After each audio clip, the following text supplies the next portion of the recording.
Welcome to அம்மா சமையல். நாம் இப்போ மீனை வச்சு ஒரு ரெசிபி பண்ண போகிறோம். அது எங்கள் ஊரில் சட்டி பத்துன்னு சொல்லுவாங்க. அதை எப்படி பண்ணலாங்கிறத பார்க்கலாம் வாங்க. அந்த மீன் ரெசிபிக்கு ஒரு மசாலா அரைக்கணும். அதுக்கு தேவையான பொருட்கள் என்னன்னு பார்த்துடலாம்.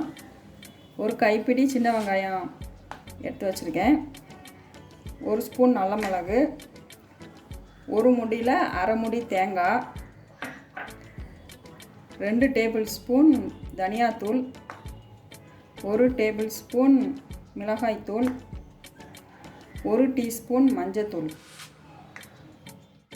ஒரு மிக்ஸி கப்பை எடுத்து வச்சுப்போம். அதில் ஃபஸ்ட்டு நல்ல மிளகு போட்டுடலாம், சின்ன வெங்காயம், தேங்காய், மஞ்சத்தூள், மிளகாய்த்தூள்,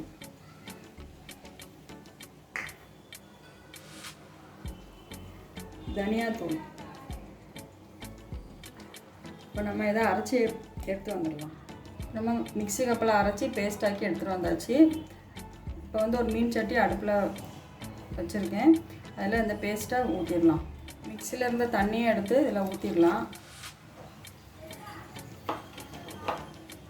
ஒரு எலுமிச்சை அளவு புளி எடுத்து அதை கரைச்சி அதில் தண்ணி சேர்த்து எடுத்து வச்சுருக்கேன். அதையும் இதில் ஊற்றிடலாம். அதுக்கு தேவையான அளவு உப்பு அதையும் இதில் போட்டுடலாம். இப்போ நல்லா கிளறி கொடுத்துடலாம்.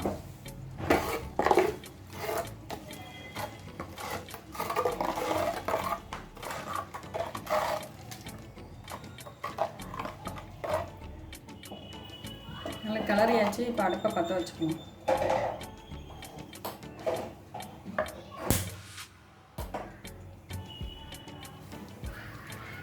இப்போ மீன் குழம்பு இன்னும் கொதிக்கலை. கொதிக்க முன்னாடியே நம்ம இப்போ மீன் போட்டுடலாம். அதுக்கு ஒரு கைப்பிடி அளவு நெத்திலி எடுத்து வச்சுருக்கேன். அதை போட்டுடலாம். உங்களுக்கு சின்ன மீன் எது கிடைச்சாலும் அதை நீங்கள் போட்டுக்கோங்க. மீன் இப்போ போட்டுடலாம். மீன் போட்டாச்சு. நம்ம இப்போ இதை நல்லா கிளறி கொடுத்துடலாம். ஃப்ரெஷ் மீனால் உடையாமல் அழகாக வந்துடும்.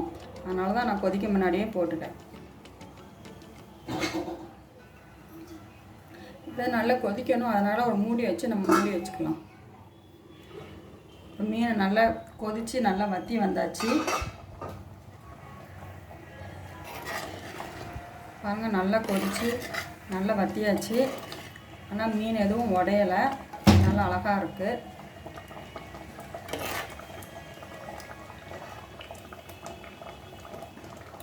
இந்த ஸ்டேஜில் நம்ம கொஞ்சம் போல் எடுத்து வச்சுக்கிற கருவேப்பிலையை போட்டுடலாம்.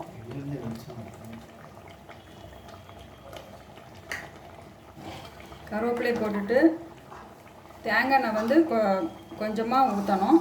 அதையும் ஊற்றிடலாம். ஆஃப் பண்ணுற ஸ்டேஜில் தேங்காய் எண்ணெய் ஊற்றணும். அதையும் ஊற்றிடலாம்.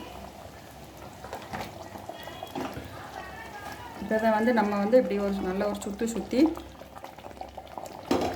இப்போ அடுப்பை ஆஃப் பண்ணி வச்சிடலாம்.